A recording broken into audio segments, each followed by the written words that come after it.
Hi, good morning, my dear student. Today we are going to discuss your class 11th history chapter the three order. Dear student, in this chapter we studied the different paragraph and points, which is very important. आपने इनको देखा होगा. इन points पे हम लोगों ने बातें की और उसमें से कई सारे इंपॉर्टेंट पॉइंट्स ऐसे थे जो आपके एग्जाम के लिए इंपॉर्टेंट है. जैसे वो कौन से पॉइंट्स, अगर आपको याद हो तो मैंने कहा था फ्यूडलिज्म, मैंने कहा था third order, second order, nobility, vassalage, knights, fief, clergy and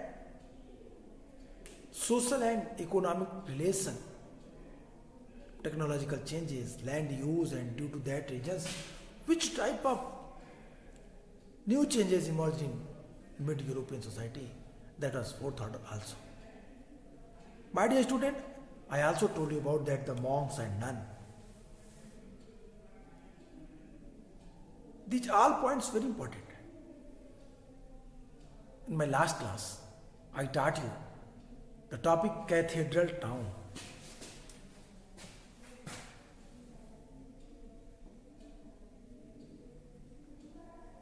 Cathedrals towns.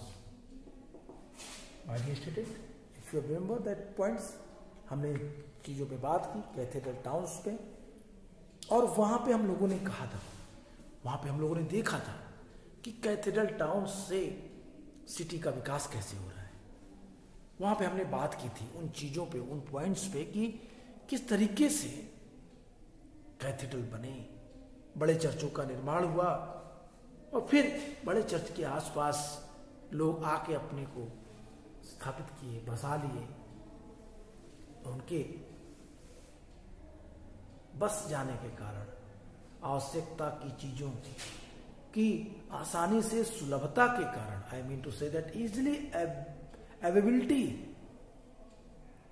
Of the goods, facilities and services, that was also promote the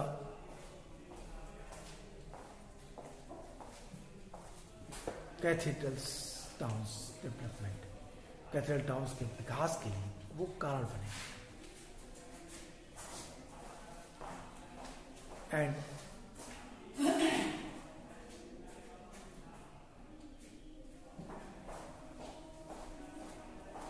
my dear student,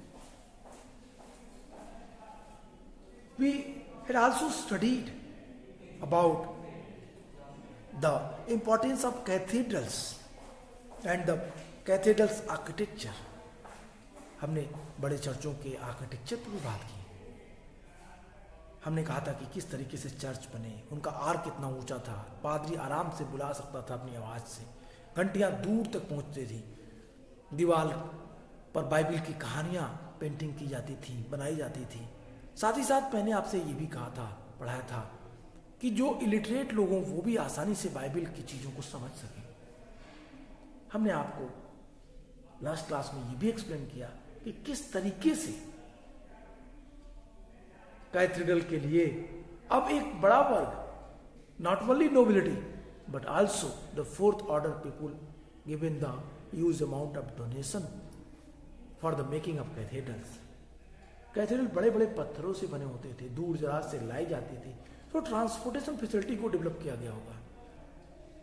masons आए होंगे, आर्टिशियंस होंगे, पेंटर्स होंगे, बिशप्स होंगे, काम करने के लिए वर्कर्स होंगे, लेबर्स होंगे, और फिर ये लोग कैथेड्रल के आसपास अपने घरों को बना करके रहना शुरू किए होंगे, और इस तरीके से कैथेड्रल का विकास हुआ था. इन चीजों के बारे में हमने लास्ट क्लास में आपसे बातें की थी. If you remember where I told you about that, the important points of the cathedrals, where I told you the one of the way that the rich merchants spent their money was by making donations to cathedrals. Cathedral के माध्यम से जो बड़े लोग थे वो अपने पैसों को खर्च करते थे धार्मिक कार्यों में, रिलीजियस पर्पस से. From the 12th century, large churches called cathedrals were being built in France. These belonged to monasteries, but the different group of the people contributed to their constructions with their own labor, materials or money. Cathedrals were built of stone and took many years to complete as they were being built. The area around the cathedral became more populated after some time, and when they were completed, they became center of pilgrims. Thus small towns developed around them. The cathedrals, after the completing of the work, the cathedrals became pilgrimage for the Christians people. बड़ी संख्या में लोग वहां पहुंचने लगे. उन लोगों ने उसके साथ रिलीजियस अटैचमेंट के जो इमोशंस उनके साथ जुड़े, ये मैटर भी कैथेड्रल टाउन्स को डेवलप में कारण बने. अब आर्किटेक्चर पे बात कर लीजिए. कहता है कि क्या आर्किटेक्चर थे कैथेड्रल्स के. कहता है कि the cathedrals were designed so that the priest voice could be heard clearly within the hall where the large number of people gathered, and so that the singing by monks could sound beautifully, and the chiming bells calling people to prayers could be heard over a great distance. The stained glass was used for window. During the day, the sunlight would make them the radiant for people inside the cathedrals. And after sunset, the light of candles would make them visible to people outside. Stained the glass window narrated the stories in the Bible through picture which the illiterate people who came in church, जो church में आते थे, जो cathedrals में आते थे, उनके लिए ये that was the best medium to understand the Bible, even they were illiterate. But having seen the picture which was picturized on the window and wall of the cathedrals, they can easily understand the divinity of the cathedrals and the importance of the religious story, Bible story. My dear student, this is the best medium to the expansion of their religion. अपने धर्म के विस्तार के लिए उन्होंने ये एक माध्यम, एक तरीका अपनाया और वो सक्सेस भी हुआ. कैथेड्रल टाउन्स के बाद एक बड़ी समस्या से मिड यूरोप को फेस करना पड़ा. Bye early 14th century, Europeans economy expansion slowed down. This was due to the three factors. During 14th century तक आते आते the European economy that slowed down, धीमी हो गई. उसका गति, उसकी विकास का जो दौर था वो धीमा हो गया. 14वीं सदी के शुरुआत में यूरोप का आर्थिक विस्तार धीमा पड़ गया. ऐसा क्यों हुआ? तो कहता है कि there were 3 reasons behind that. 3 बड़े कारण थे इसके पीछे. कौन कौन सा कारण था इसके पीछे देखते हैं. द फर्स्ट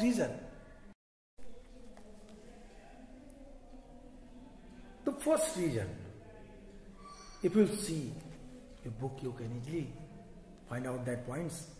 कहता है कि in the northern Europe by the end of 13th century, the warm summer of the previous 300 years had given way to the bitterly cold summers. Seasons for growing crop were reduced by a month, and it became difficult to grow crops on the higher grounds.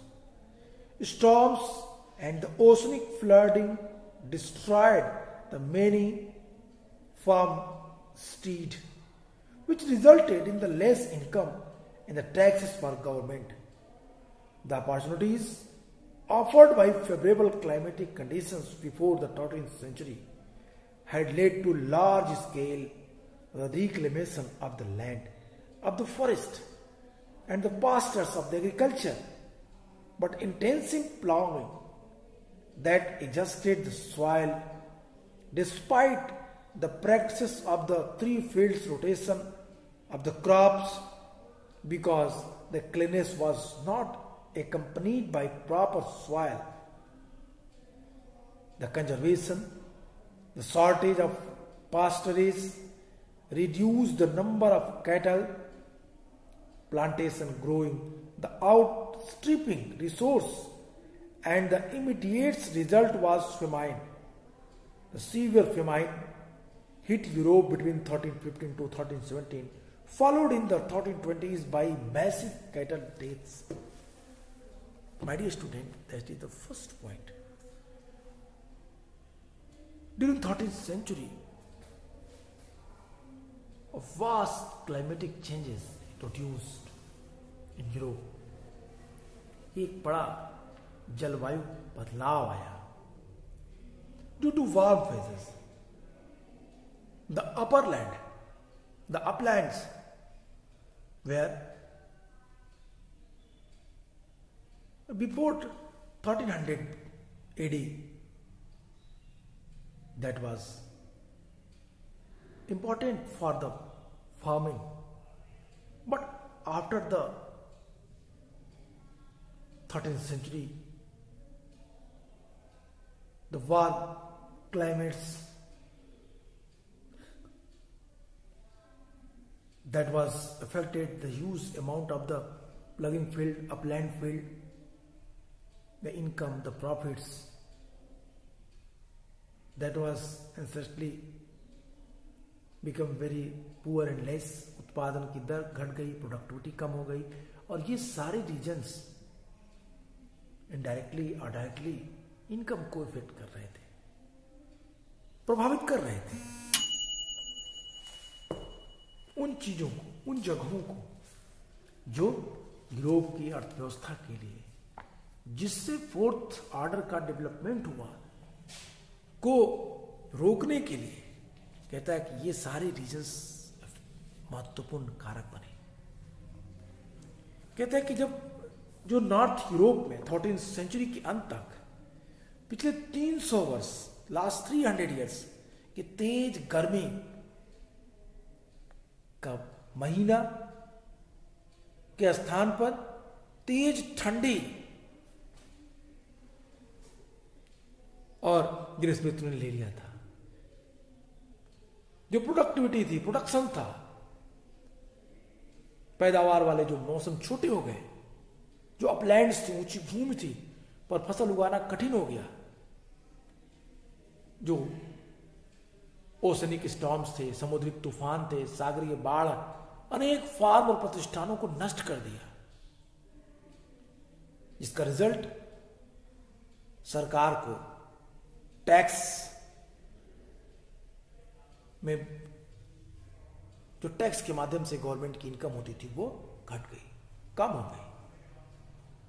और ये जो tax घटी, tax का जो rate कम हुआ, इसके लिए direct और इनडायरेक्ट कौन प्रभावी हुआ? इकोनॉमी, अर्थव्यवस्था पे इसका प्रभाव पड़ा. अब 13th सेंचुरी के पूर्व की अनुकूल जलवायु द्वारा प्रदान किए गए अवसरों के कारण जो जंगल, जो ग्रेजिंग लैंड, जो फार्मिंग लैंड का विकास हुआ था, जो डीप टिलेज प्लगिंग से सरप्लस प्रोडक्शन हो रहे थे, जो रोटेशन, फील्ड रोटेशन की प्रक्रिया उन्होंने स्टार्ट की थी, गहन जुताई, फसलों के 3 क्षेत्रीय फसल चक्र के प्रचलन के बावजूद भूमि को कमजोर बना दिया. उचित भू संरक्षण के अभाव में ऐसा हुआ था. चरागाहों की कमी के कारण पशुओं की संख्या में कमी हुई। बारिश नहीं हुआ और धीरे धीरे न केवल आर्थिक क्षेत्र में सरप्लस प्रोडक्शंस ने प्रभाव डाला, वरन जो यूरोपियन सिनेरियो में अगर आप देखें तो आपको एक बड़ा अकाल दिखेगा पर्टिकुलर टाइम पीरियड के कारण और समय। During that time, I mean to say that the time 1315 to 1317 एक बड़ा अकाल आया और 1320 की डिकेट्स तक, 1320 में तो बड़ी संख्या में पशु मारे गए। What I am telling you my dear student, कहता है कि जो बदलाव हो रहे थे, जो चरागाह भूमि के कारण पशुओं की संख्या में कमी आई, जनसंख्या वृद्धि इतनी तेजी से हुई कि उपलब्ध संसाधन कम पड़ गए, इसका तात्कालिक परिणाम था अकाल। 1315 और 1317 के बीच यूरोप में भयंकर अकाल पड़ी। इसके पश्चात 1320 के दशक में अनगिनत पशुओं की मौत हुई। इनके साथ साथ ऑस्ट्रिया, सार्बिया की चांदी की खानों के उत्पादन में कमी के कारण धातु मुद्रा में भी भारी कमी आई, जिससे व्यापार प्रभावित हुआ और इसके कारण सरकार को मुद्रा में चांदी की शुद्धता को घटाना पड़ा और इससे सस्ती धातुओं का मिश्रण करना पड़ा। और ये सस्ती धातुओं के मिश्रण इस बात को इंडिकेट करती हैं कि ट्रेड डिक्लाइन हो रहा था, अर्थव्यवस्था कमजोर हो रही थी। That is the main point. My dear student, what I am telling you, try to understand the points. On the basis of these all factors, the European economy that was बर्बाद हो गई। If you see the whole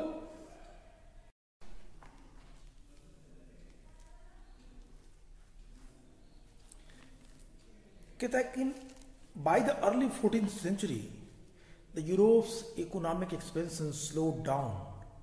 This was due to three factors.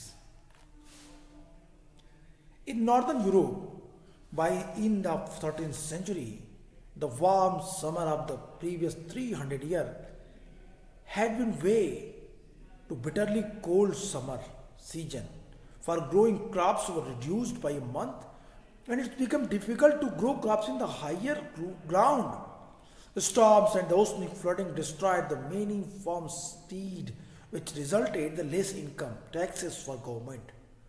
The opportunities offered by favorable climatic of the land, forest, and the pastures for agriculture, but the intensive plugging had exhausted the soil despite the practice of the three-field rotation of the crops because cleanliness was not accompanied by proper soil conservation. The shortage of pastures reduced the number of cattle populations growing, outstripping resource, and the immediate result was famine. The severe famine hit Europe between 1315 to 1317, followed in the 1320s by the massive cattle death. 1315 to 1317 in Europe, 1315 to 1317 AD. In Europe, the massive famine that hit the Europe को hit किया।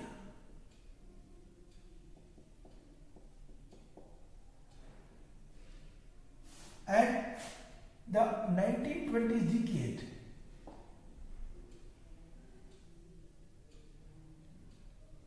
1920 decades, 20वीं सदी के अंत तक, 1900 कब, sorry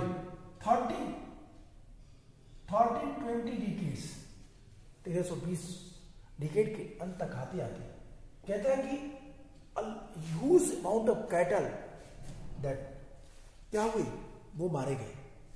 कहता है कि followed in the 1320s by the massive cattle's death. Massive cattle's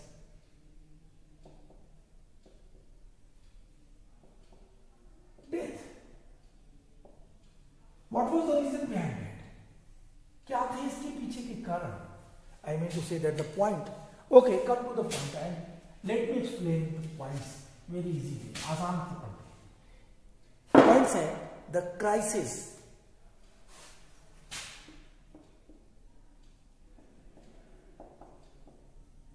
The crisis of the 14th century.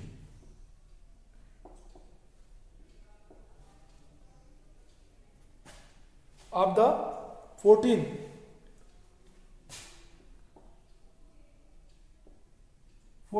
century. In this point, what we studied? The crisis, there were three crises. There were three crises. First,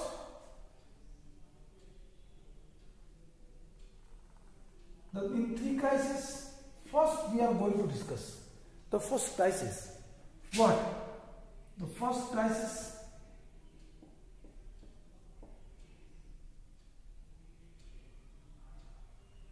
पहला crisis क्या था?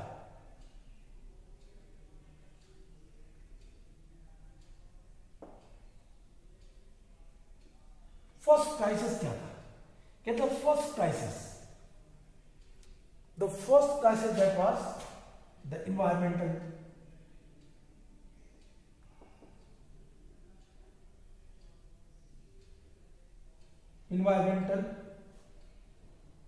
degradation.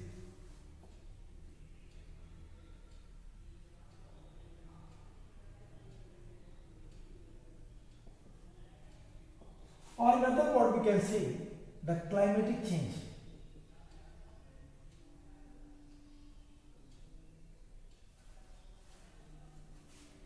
Climatic change हुआ, एक बड़ा बदलाव.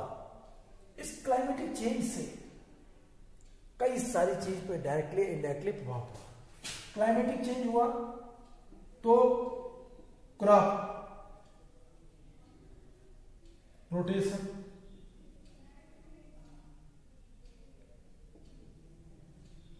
बाधित हुआ, surplus production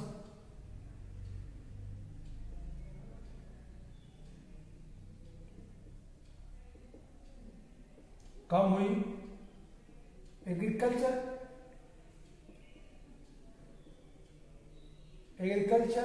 expansion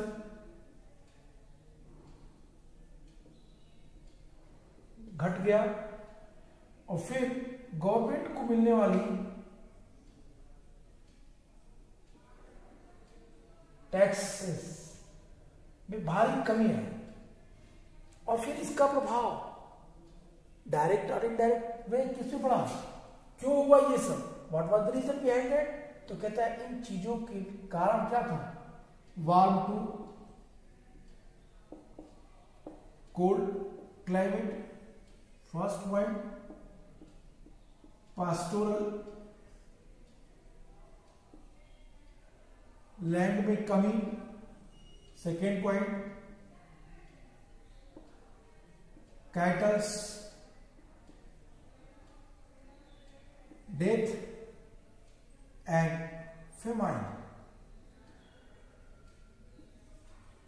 These were the reasons. That was the main problem. We can say कि ये कारण है इकोनॉमिक क्राइसिस के. हम कह सकते हैं कि 14th सेंचुरी में पहला जो रीजन है हमारा, फर्स्ट जो क्राइसिस हुआ, वो ये सारे क्राइसिस को इंक्लूड कर दीजिए. I hope you are getting what I am telling you, my dear student. If you will see these points on the basis, you can easily understand that the problem of the what? The problem of the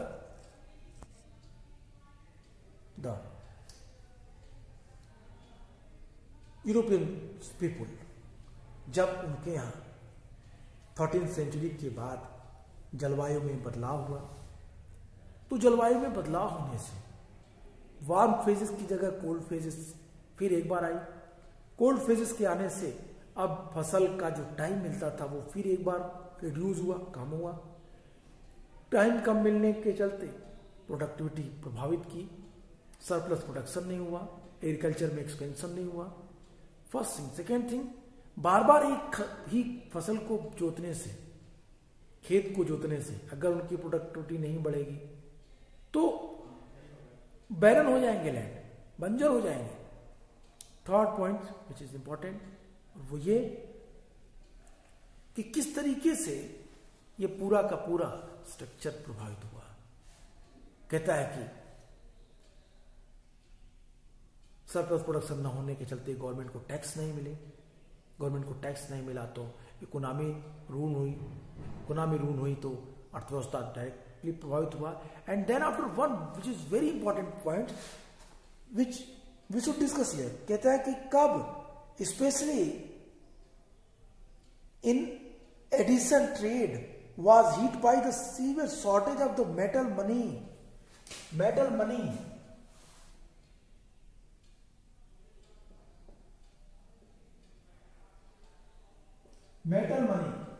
that was silver.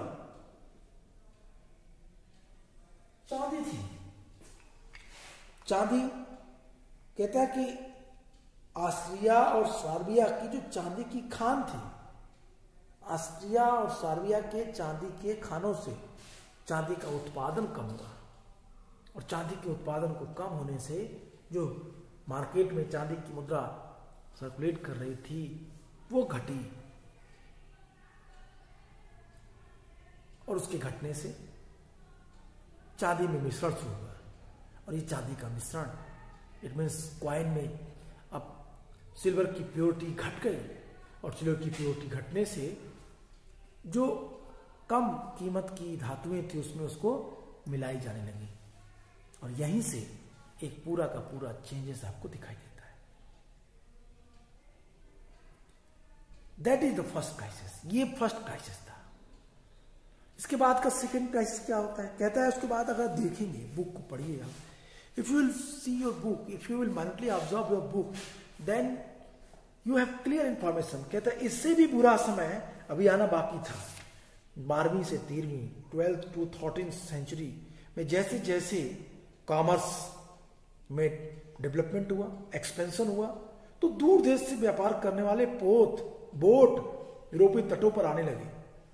पोत के साथ साथ चूहे आए, जो अपने साथ bubonic plague जैसी महामारी का संक्रमण, जिसको ब्लैक डेथ भी कहते हैं, ले आए।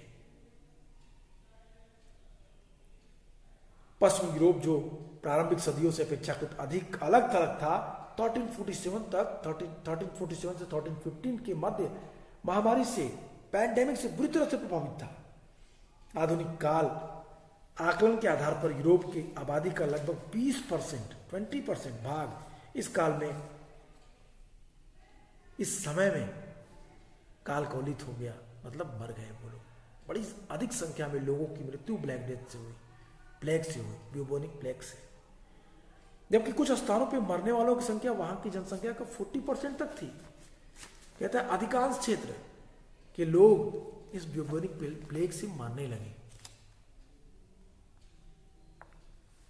और इस प्लेग ने तमाम जो सोशल स्ट्रक्चर था उसको प्रभावित किया। What I am telling you, my dear student, in the very easy language, if you want to understand that, during the time period which is given in your book, if you will see, where clear mention 1347 to 1350. That was the time when the different cities connected with the trade and commerce, व्यापार से जुड़े। इन व्यापार से, that is the, let me explain this. This is the important topic. The first crisis environment या climatic change था। Second problem आपकी क्या हुआ? सेकेंड प्रॉब्लम आपका पैंडेमिक या ब्यूबोनिक प्लेग या ब्लैक डेथ। तो ब्लैक डेथ के बारे में हम लोग बात कर रहे हैं। हमने कहा कि जो रीजन्स थे इसके पीछे के, क्यों हुआ ऐसा, what was the reason behind that. तो कहता है कि the worst way yet to come as trade expanded in the 13th and 14th century, ships carrying goods from the distant countries had started arrival in European ports. Along with the ship came rats carrying the deadly bubonic plague infection, the Black Death. The Western Europe, relatively isolated in the earlier centuries, was hit by the epidemic between 1347 and 1350. The modern estimate of the mortality in that epidemic is that 20% of the people of the whole of the European died, with some place losing as much as 40% of the population. कहता है कि बड़ी संख्या में, कहीं कहीं 20% कुल जनसंख्या का, कहीं कहीं 40% कुल जनसंख्या क्या इस ब्यूबोनिक प्लेग से मारे गए लोग की मृत्यु हो गई. As trade centers, cities were the hardest hit. In the enclosed communities like monasteries and the convents, when one individual contracted the plague, it was not long before everyone did. And in almost every cases, none survived the plague to its worst toll among the infants, the young and the elderly. There were other relatively the minor episode of the plague in the 1360 to 1370. The population of Europe, 73 million in 1300, stood reduced to 45 million in 1400. How strange, if you remember, when I told you that in agriculture, expansion in agriculture, the population that was increased day by day, it became in 13th century 73 millions. But in 14th century, due to that the epidemics, the bubonic plague, the Black Death, that was reduced in the huge amount. It became once the 45 millions, 45 million के आसपास जनसंख्या पहुंच गई.